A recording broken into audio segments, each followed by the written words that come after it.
Gawin mo na ang moon water ngayong full moon August 20, 2024, araw ng Martes sa Pilipinas, sa gabi.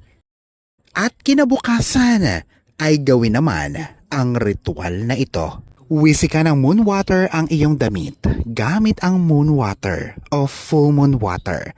Ang ritual na ito ay tutulungan kang mapanatili at protektahan ang iyong trabaho at tinadiin ang iyong sarili mula sa samot-saring negatibong impluensya. Kailangan mo lamang ng moon water para sa recipe ng moon water. Nag-iwan ako ng link sa comment section ng video na ito. Gawin mo na ang full moon water ngayon. Kinabukasan, ganito ang gawin mo. Una, ilatag ang mga damit na gagamitin mo sa pagpasok sa trabaho. Ilatag ito sa higaan o kama. Pangalawa, gamit ang kanang kamay.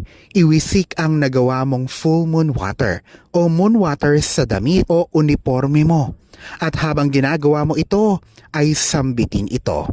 Protektahan mo ako sa mal de ojo. Punuin mo ako ng maliwanag at naglilinis na ilaw. Naway, mabubuting tao lamang ang makasalubong ko. Pangatlo, suotin ang damit.